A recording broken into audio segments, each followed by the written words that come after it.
안녕하세요. 구남식 목사입니다. 오늘 전해드릴 본문 말씀은 야고보서 1장 1절 말씀입니다.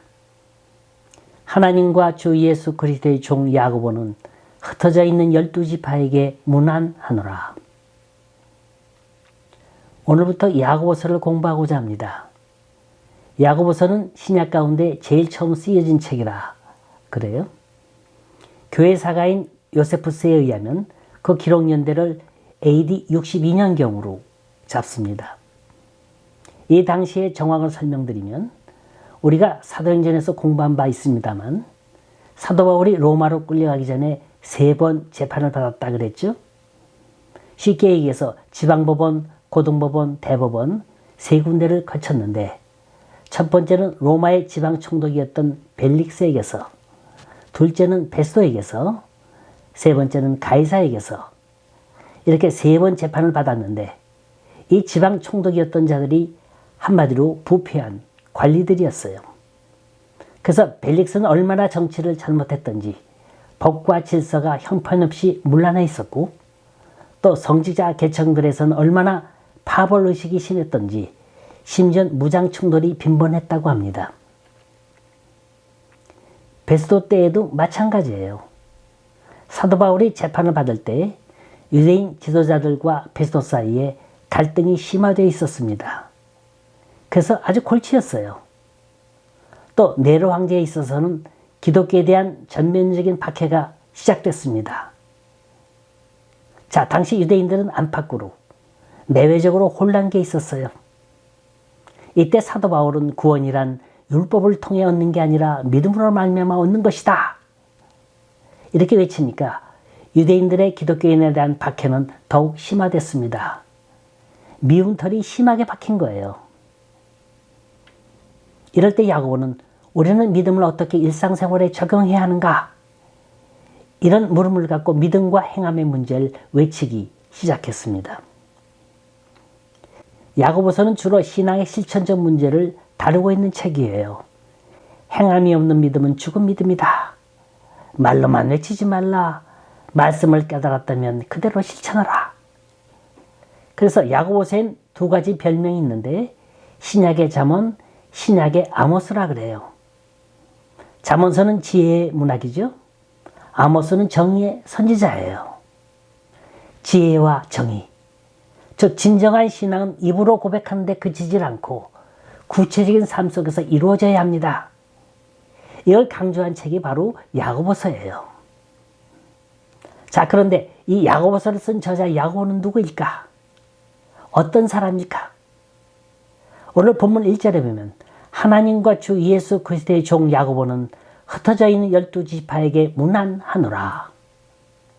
이렇게 자신의 신분을 노출시키고 있습니다. 이게 야고보의 자기소개의 전부예요. 그렇다면 이 야고보는 누구일까? 신약에 보면 야고보라는 이름을 가진 인물이 4이 나옵니다. 예수님의 제자 가운데도 2명의 야고보가 있어요. 세베대의 아들 야고보, 알페오의 아들 야고보. 그러면 이 2 사람 가운데 한 사람일까? 가능성 있는 추측입니다. 세베대의 아들 야고보는 우리가 잘 아는 것처럼 요한의 형제 그 야고보를 가리키는 거예요. 주님이 제자들을 부르실 때 처음으로 선택되어서 주님을 쫓아간 사람입니다. 마가복음 3장 17절에 보면 이 야고보의 별명이 나오죠. 이 둘에게는 보아녹의 곧 우레의 아들이라는 이름이 더하셨으며 라고 기록되어 있습니다. 아마 이 2 사람 야고보와 요한은 성격이 우레처럼 급하고 사나운 사람이었나 봅니다. 자, 묻습니다. 예수님의 제자 가운데 제일 먼저 순교당한 사람이 누구라고요? 야고보예요. 왜냐? 한마디로 해서 그의 성격 탓이에요. 불의를 참질 못해요. 그래서 헤롯 왕에 의해서 처형당했습니다. 그때가 AD 44년쯤이라 그러죠. 자, 그렇다면 야고보서가 기원 62년경에 쓰여졌다면 이 순교한 야고보가 이 책을 기록할 수 있는 시간이 없습니다.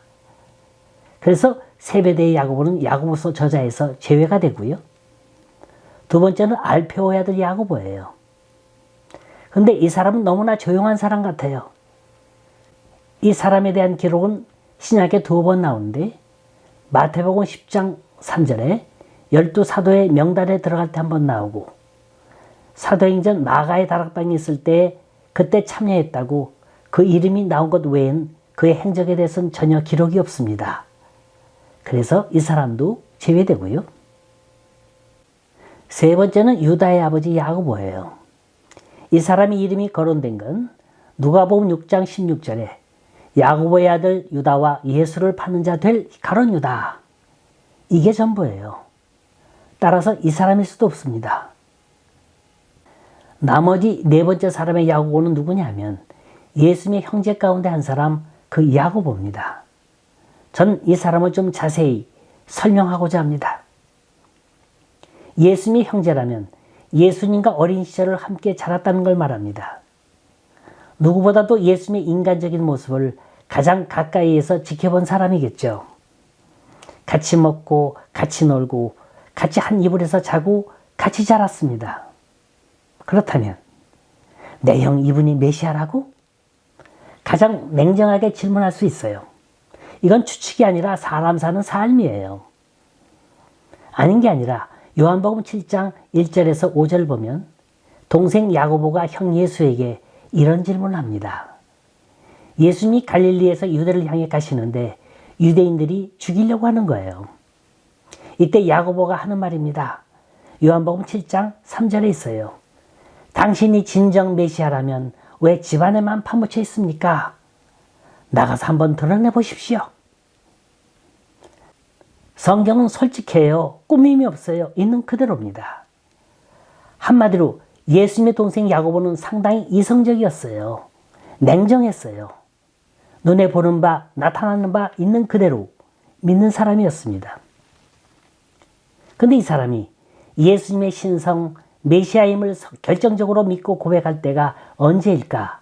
한번 추적해 봤습니다. 가장 충격적인 장면은 마가의 다락방에서 성령 체험하던 바로 그때입니다.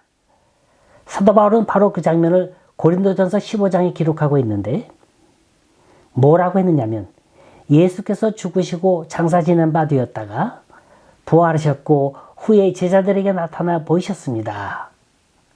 처음에 베드로에게, 후에 제자들에게, 뒤에 500의 형제들에게, 그리고 야고보에게 보이셨다 그랬어요. 이미 이 12제자는 그 전에 나왔어요. 이 12제자 중에 속하지 않은 다른 야고보는 주의 형제 야고보가 틀림없습니다. 이 사람은 아마도 끈질기게 예수 그리스도를 부인하고 거절했나 봐요. 어떻게 나와 핏줄을 나누며 나와 함께 자란 형이 메시아가 될 수 있느냐? 주님이 메시아라는 걸 믿질 않았죠. 근데 주의 동생 야고보가 부활하신 예수님의 신성을 체험하고 나선 이젠 주님의 형제가 아닌 참 주의 제자가 된 겁니다. 교회 야사에 의하면 예루살렘의 바리새인들은 야고보의 간증과 설교를 제일 싫어했다 그래요. 그는 철저하게 그리스도에 대한 회심의 사건을 체험했기 때문에 그는 분명하게 그리스도의 복음과 영광스러운 주님에 관해 누구보다도 힘있게 증거했을 거라는 겁니다. 비록 그가 나중에 주님께 돌아오긴 했지만 누구보다도 주님을 가장 가까이에서 지켜보고 관찰한 사람입니다.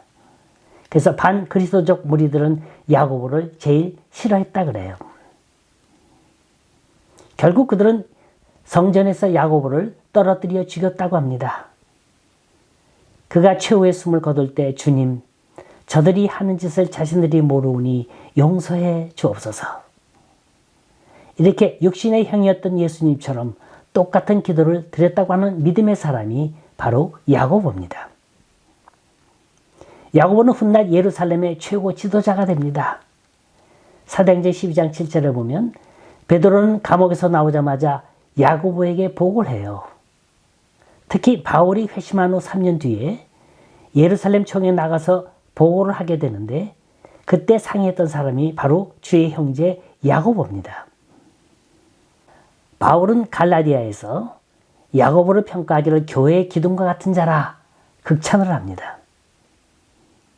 그런데 한 가지 의문은 그가 다른 사람들보다도 훨씬 뒤늦게 예수를 믿었는데도 어쩌면 그렇게 지성과 영성이 겸비한 지도자가 될 수 있었을까? 오늘 본문 말씀 1절 한 절 말씀을 통해 분석해 보기로 합니다. 첫째, 겸손해야 한다는 거예요. 그는 자신을 소개하기를 하나님과 주 예수 그리스도의 종 야고보라는 인사로 시작을 해요. 이건 겸손한 자기소개라 볼 수 있습니다. 그는 자기를 예수 그리스도의 큰동생 야고보라 이렇게 말하진 않습니다. 피는 물보다 진하다 그러질 않아요? 어디까지나 주의 형제보다도 혈육이 더 가깝죠. 하지만 그는 그렇게 말하진 않았어요.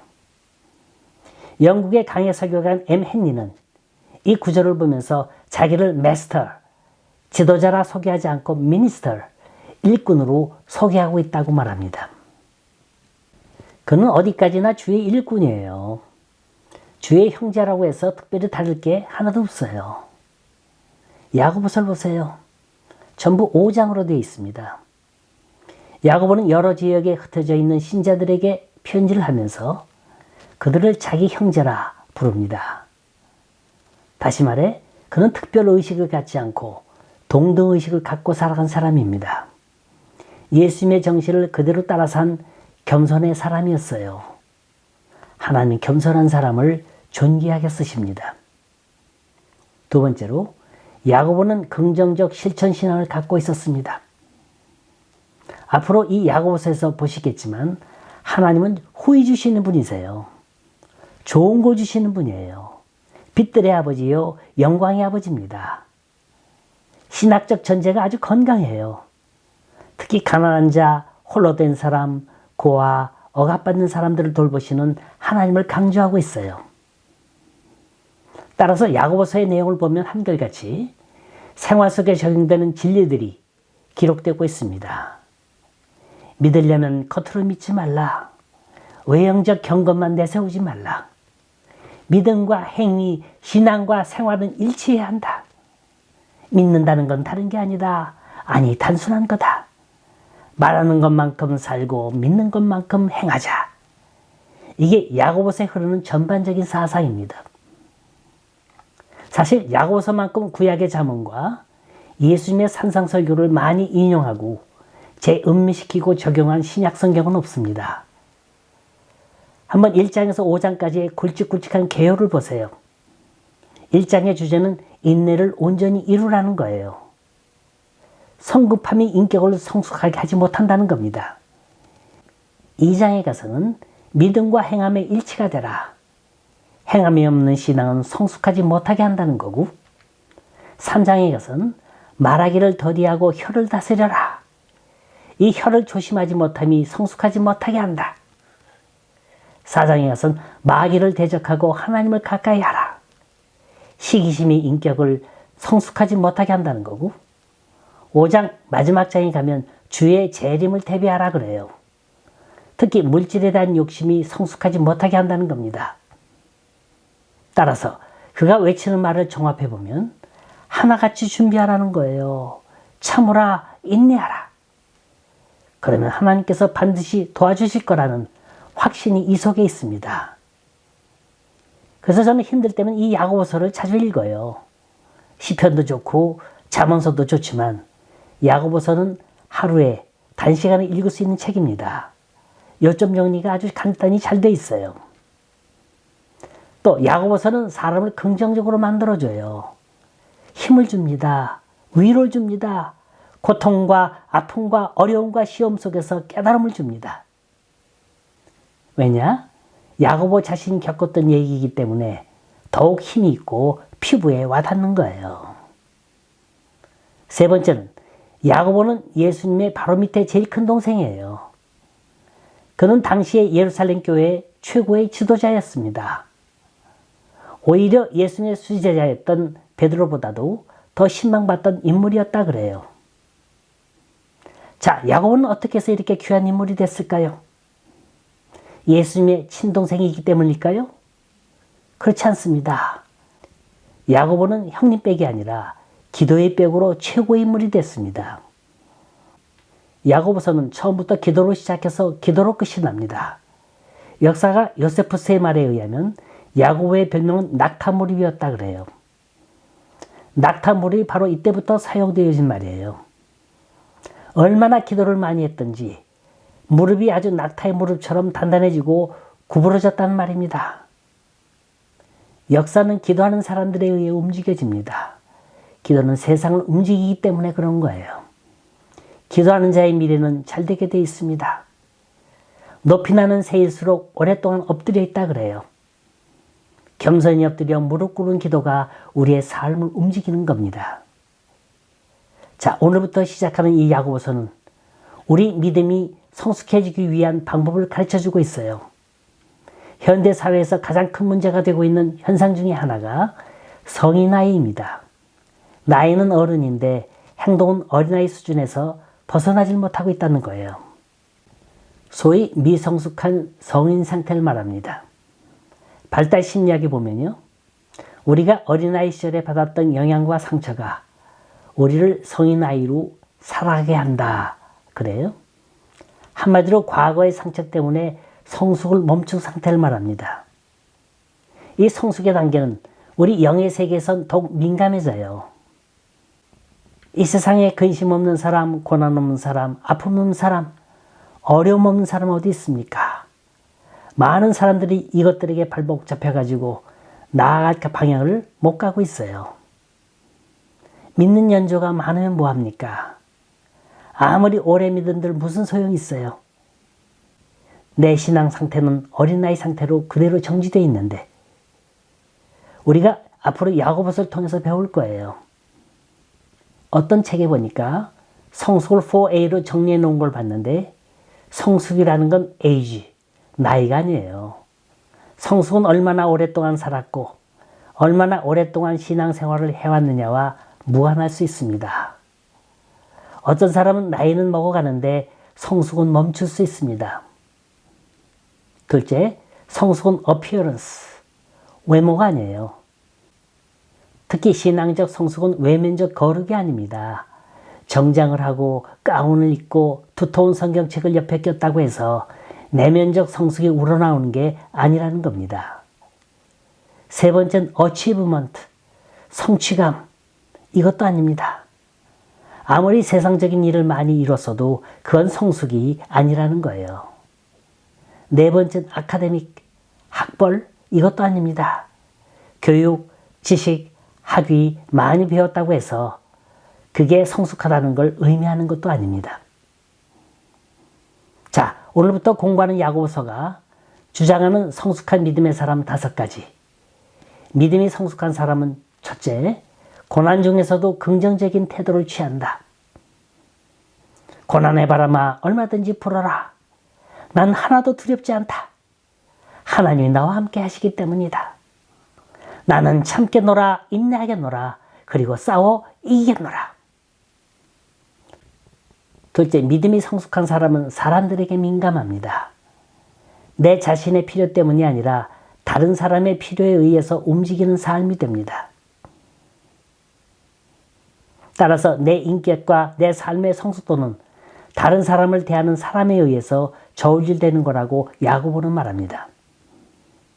세 번째는 자기의 입술을 잘 다스려요. 혀의 건강이 곧 인격의 건강입니다.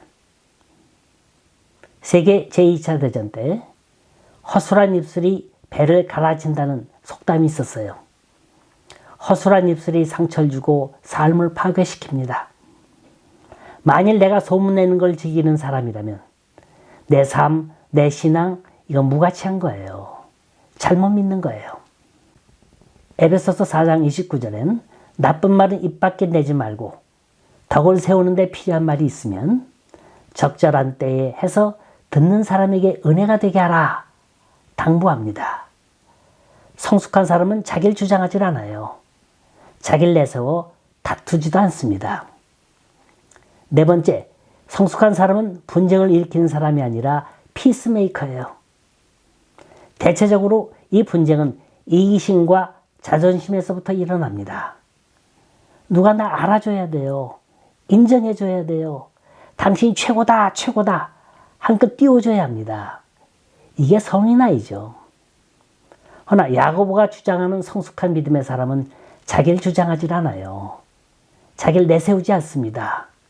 공동체가 평안해지기 위해선 나는 피스메이커가 되겠다. 이게 성숙한 믿음의 사람인 거예요. 5번째, 성숙한 믿음의 사람은 인내하면서 기도합니다. 야고보는 인내라는 말을 4번 반복하고 기도라는 단어를 7번이나 거듭 강조하고 있어요. 그만큼 인내가 중요한 거고 기도가 중요하단 말입니다.